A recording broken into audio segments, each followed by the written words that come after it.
Oscar is known as someone who gets angry if the smallest thing doesn't go his way. Anything can set him off, and when it does, he will say and do things that hurt anyone in the area. He seems to have no idea that other people exist in the world. Those around him know that the slightest thing can make him blow up, and as a consequence, he has no friends and can't keep a job. Olivia is just the opposite. When things upset her, she regulates her feelings and chooses a constructive response. She has learned to identify the emotions that she experiences, as well as understand what those around her are feeling. But equally as important, she has learned that she doesn't have to act out every emotion she experiences. She can choose how to respond. It's not surprising that Olivia has many friends and is a valued worker. It's fair to say that Oscar has low emotional intelligence and Olivia has high emotional intelligence. Have you ever heard that term before? The term emotional intelligence, sometimes referred to as EI or EQ, refers to how well people understand their emotions and use that understanding to manage themselves and their relationships. Well, why is emotional intelligence important to you? Because it helps you reach the twin goals of an adult, maintaining healthy relationships and supporting yourself financially. Many researchers now say that emotional intelligence is the single best predictor of success at work. They say it is a better predictor than education, talent, or intelligence. Let that sink in for a moment.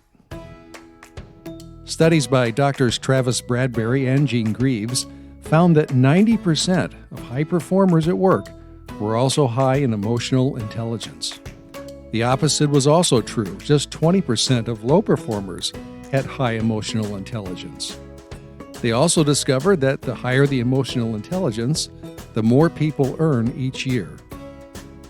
And the good news is that you can increase your emotional intelligence by practice. Think about that. You can improve your job success and earnings by increasing your emotional intelligence. We can summarize the two main parts of emotional intelligence in this chart. Self-management involves identifying your emotions and choosing how to react. Relationship management is about identifying what others are feeling and then responding in a constructive way. Have you ever been in a store and seen a toddler have a meltdown? He strongly feels he doesn't want to be in the store, and there is nothing to filter his actions. He acts out whatever he feels.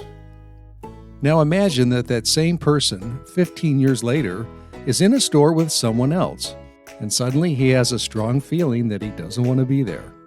Will he lie on the floor and kick and scream until he gets his way? Well, probably not. So what's the difference? Well, now he is able to make a choice of how to handle his feelings. In other words, he has gained some emotional intelligence. Emotions come from one part of the brain and rational thought comes from another.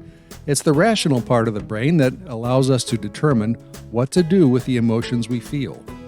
In our story, the toddler's rational brain has not yet developed, so there is nothing to filter what the child does.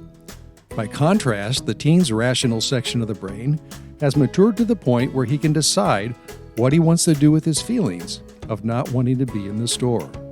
He might choose to say nothing or say that he would rather not be there, or he might choose to wait outside or any number of other things. The point is, he can choose his response. He can choose to regulate his emotions. His emotions don't dictate his behavior. He chooses how to react. You can see why it's important to learn to regulate your responses to your emotions before they do harm to you and to others. So how good are you at identifying your emotions? Let's do a little experiment. What emotions are you experiencing right now? Excited? Hopeful? Skeptical? Afraid? Determined? Confused? You might be experiencing any number of emotions. You might also find it difficult to put a name on that feeling. That's normal. Most people can't accurately identify all of the emotions as they happen. The good news is that this is something that you can learn to do. One of the most helpful things you can do is use your search engine to find a list of emotions and use the list to help label your emotions and those of others. Also, make a promise to yourself that when you don't know what you're feeling, you'll figure it out. Make a commitment to label that emotion. Identifying what you're feeling and choosing what to do about it is self-management. Relationship management is the other half of emotional intelligence. What is the other person feeling? What do I want to do about that? What impact is my behavior having on them and on our relationship? Those are all key questions in relationship management. Discerning what others are feeling has to do with understanding their facial expressions and their body language. It can also involve asking them what they're feeling.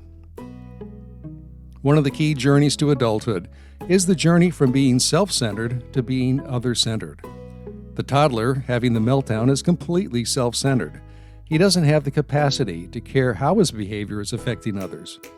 As we mature, we understand our actions are always either helping or hurting those around us.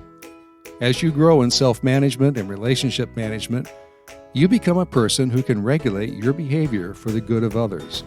In other words, you are moving from being self-centered to being other-centered, and in doing so, you are becoming an adult who can maintain healthy relationships.